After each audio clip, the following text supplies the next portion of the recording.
Boom! What's going on, y'all? It's your boy CNI, back with episode 9 of the Rap Upz podcast. I'm here solo bolo for the evening. Your boy, the Peruvian plug, has the night off. What a week. What a week. All kind of shit popping off, y'all. We don't need to waste any more time with the introduction.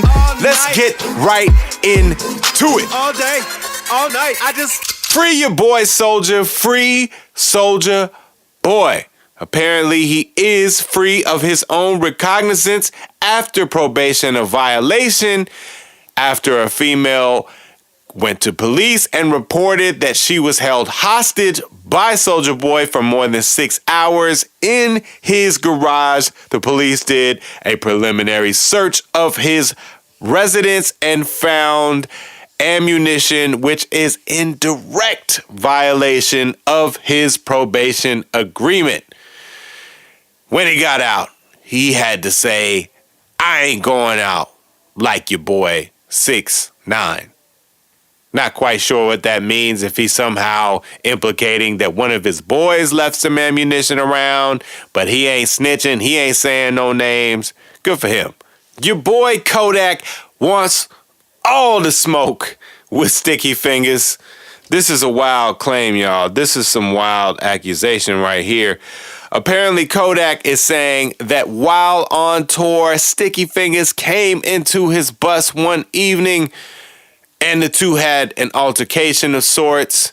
Somehow, your boy Kodak got the upper hand on Sticky, which kind of I find hard to believe. But he says he got a hold of the bag and saw inside Sticky Fingaz' bag, and there was a pistol in there, and he pulled the pistol out and tried to shoot Sticky Fingaz with his gun, only to realize it was a fake.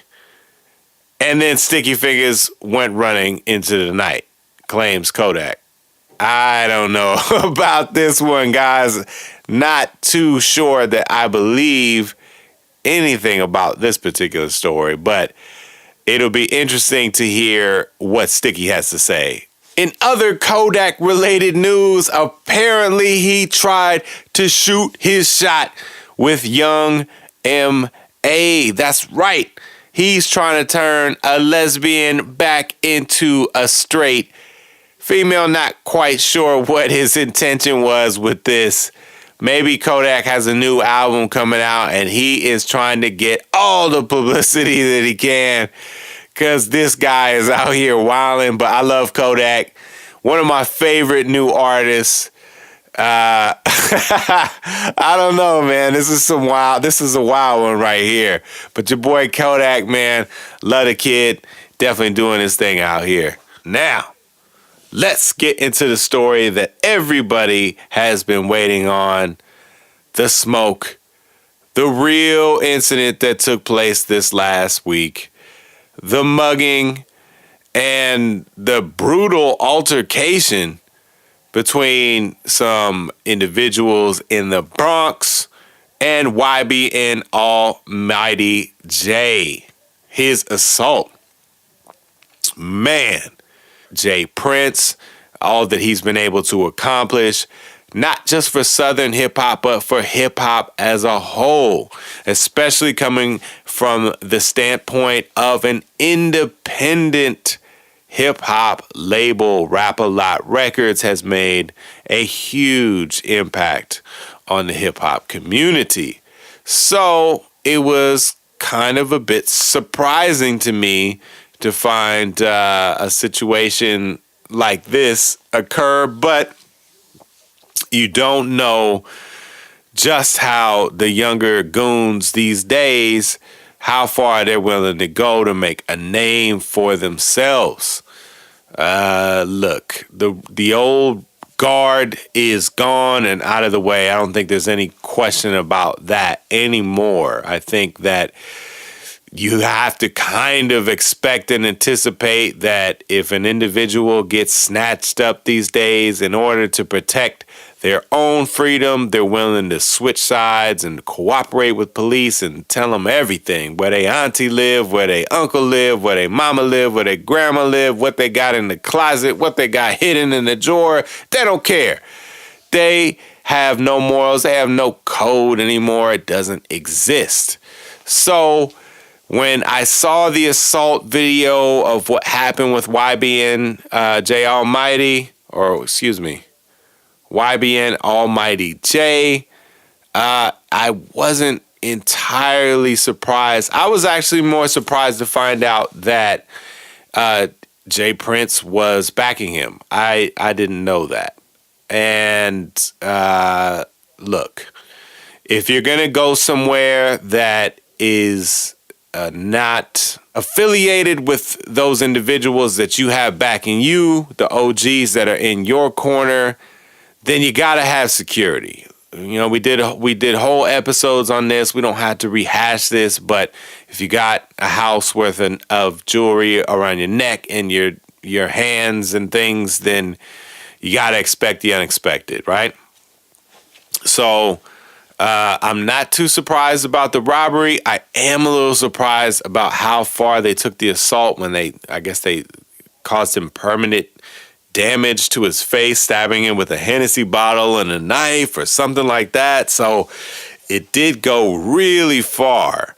And I think that ultimately has what sparked the ire to get Jay Prince involved. Many of you know about the post that he initially sent out when he was calling for artists in the Bronx to, in my estimation, it was to either distance themselves entirely from the individual that had claimed responsibility for the robbery, or to try to get involved on some level and retrieve some of the jewelry. I'm not quite sure what his intentions were from the outset, but his Instagram post that he posted today makes it extremely clear.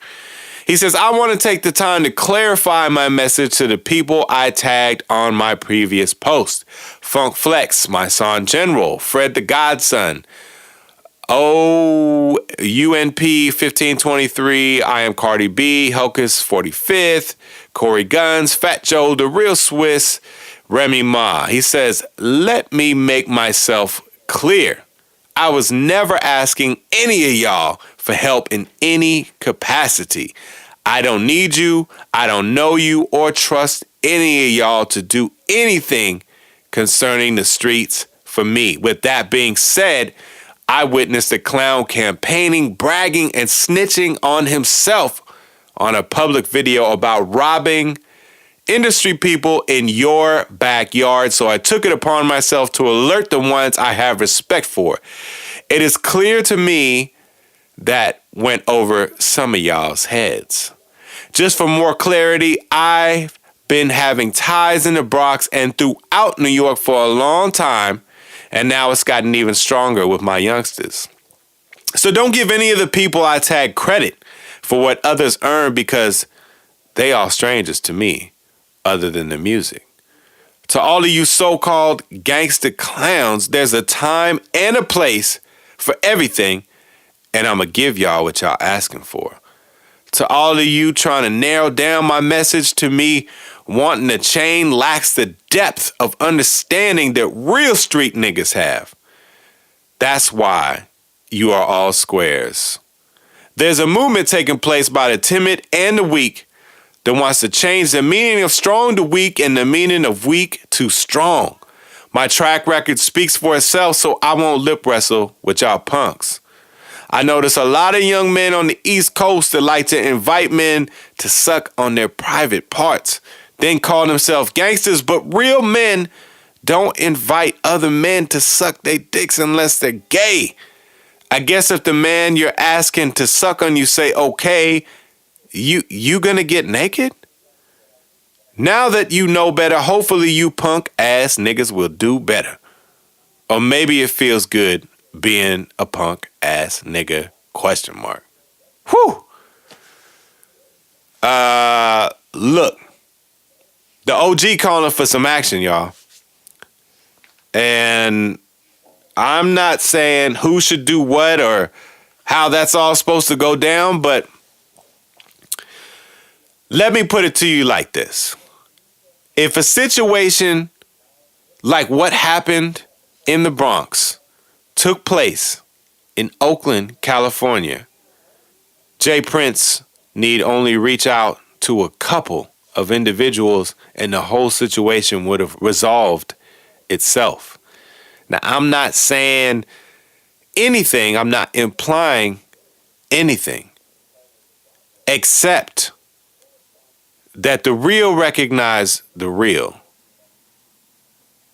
See, we take care of our respected loved ones, our respected OGs.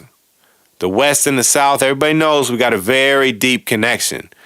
And ain't nobody gonna stop or change that. But the potential that this has of erupting into something bigger is dangerous.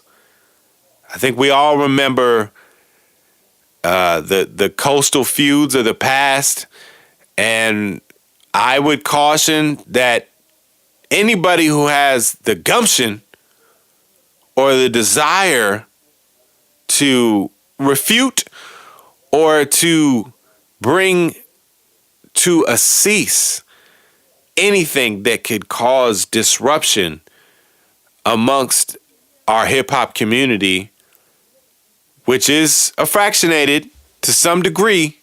It's coastal, it's regional. We all know that. We all got to go everywhere. All right, so if you from the New York area, you got to come to the South. And if you come to the South, you got to come to the West. If you're from the West, you got to go to the South and the East, vice versa, all the way around. You understand what I'm saying? Look,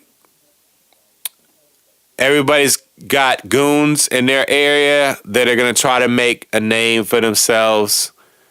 I think that this situation could have been handled by some OGs in that area before it ever got to this level. But clearly, J. Prince is pissed the fuck off.